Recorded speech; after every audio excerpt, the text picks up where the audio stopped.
Hey, it's me, MLB. Here's chapter 58 of Rapid Fate Online, and this one's titled Prepare for Boss Fight.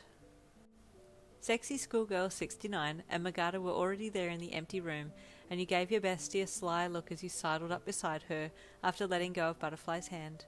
So, any progress? You whispered coyly. I told you I ain't making a move until you let me know if I've got a chance, she replied with an eyebrow raise as she pulled you away from the boys. Okay, but Butterfly did tell me yesterday that Magata talks about you often, you said with a mischievous grin when you were pretty much out of earshot of the other two. He does, she hissed lowly. Oh my god, do I have a chance? I'd say yes, but that's just me, you replied with a shrug. Don't come at me though if I'm wrong. She deadpanned. Was that supposed to be helpful? Because it wasn't. You laughed. Don't worry, just let it be and things will just happen naturally. She snorted and rolled her eyes. Hey, I just remembered too, where's my baby fox at? I haven't seen him with you since that day you stole him from me. Excuse me, sir, he was mine to begin with, she shot back with indignation. And he's right here, she added, opening up her virtual storage and calling him forth. A rather large fox materialized beside her and you gasped. Oh, my baby's all grown up, you gushed as you reached out to pat him. At first it looked like he was about to arc up at you, but then he must have remembered you and he settled quickly and butted his head into your open palm. Oh, he remembers me too, you wailed lovingly. He's my big saver fluff, Sexy Schoolgirl 69 said proudly. Since I've been leveling up, he has too, and he's pretty badass at fighting. He protects me like crazy, and I'm not going to lie, it's actually pretty cute to see just how riled up he gets if someone's going to have a go at me. But, you can pack him away in storage now too? You asked. I didn't know you could pack pets away. Oh, it's a skill. You can unlock it when they get to a certain level. It's very handy. I bet, you mused, patting the large, handsome fox. Hey, you two, Magata called. Let's talk about strategies before the other two get here. Other two? Your bestie asked as you, her, and her fox walked over to Magata and Butterfly. Yeah, there's two more people joining our party. Not sure if you've heard of them. Kirito and Asuna, you said casually. She wheezed so hard you thought she was about to pass out.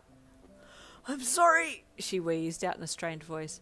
Did you just say Kirito and Asuna? Yep, you replied happily. Nice couple.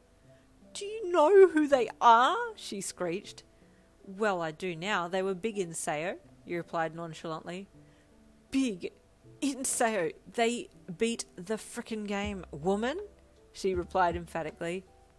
Yeah, well, they're joining us, you replied, still playing it super cool. You watched as she simulated having a heart attack, and your amused eyes met Butterfly's and Magata's, who had halted their conversation to watch your best friend's theatrics. Don't mind her, you said dismissively, waving your hand. She's like this sometimes. Magata raised an eyebrow, and Butterfly just looked concerned. After she had calmed down, you all took a seat at a nearby table and talked about strategies to consider when taking on the boss. Okay, so it's a dragon boss that spits fire, you confirmed. Yes, and 5 henchmen, Butterfly added. Most bosses have henchmen that you have to fight first to get to the boss. They're like the boss's bodyguards. I see, you said thoughtfully. And then we just have to watch the boss's attack patterns, find its weakness and exploit it, you concluded. Yeah, basically, but then remember that when the boss gets down to the red on his last health bar, he changes his attack pattern and goes into what we call rage mode, Butterfly replied. That's when it really counts, but don't worry, we have a very capable combat mage with us who can heal and fight. Butterfly looked at Magata and grinned widely, but Magata was eyeing your bestie softly, so you cleared your throat to get the blonde mage leader's attention. He quickly looked at you and you jerked your head towards Butterfly. Oh, yep, that's me, Butterfly replied confidently. What am I supposed to be doing, though? He added sheepishly. Fighting and healing, you deadpanned. Ah, yes. Usually I'm a lover, not a fighter, but I'll swap out the lover for healer in this case, he said with an over-exaggerated laugh that tapered off as you all just sat and gave him a blank stare. The Kinks? You don't know the song? He asked happily, looking around at you all, hoping that one of you would know the song and laugh, or at least crack a smile. You all shook your heads slowly and he face-palmed. I only know the Fighter Lover song by Tiny Temper, your bestie said. I'll take it, Magata replied enthusiastically, doing a big thumbs up to her. So getting back to the boss fight, you said, drawing their attentions back to the meeting at hand. What exactly will I be doing? Maintaining our equipment, a voice from the door said, and everybody looked over to see Kirito and Asuna had just entered. Oh my god, oh my god, oh my god, oh my god, oh my god! Your bestie started chanting softly and frantically, and you had to kick her under the table to get her to calm down a bit. -10 on the fangirling, you whispered harshly as the two Seo heroes approached the table to make introductions. Butterfly stood and made the brief introduction of Kirito and Asuna, and your bestie was having a hard time not cutting in and proclaiming her undying love for the pair.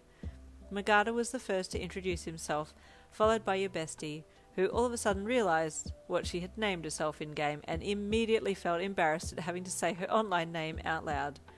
Asuna giggled at your bestie's flustered state and stepped forwards to hug her. It's okay. It's better than putting your real name down.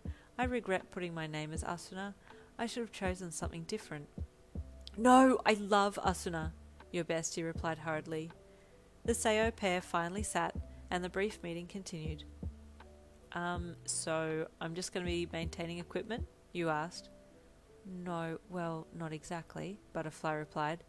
Magata has a spell to turn you invisible to the boss and his henchmen, so you can be our unseen eyes and giving us heads up as to who needs to watch their backs, because the boss and the henchmen can't see you.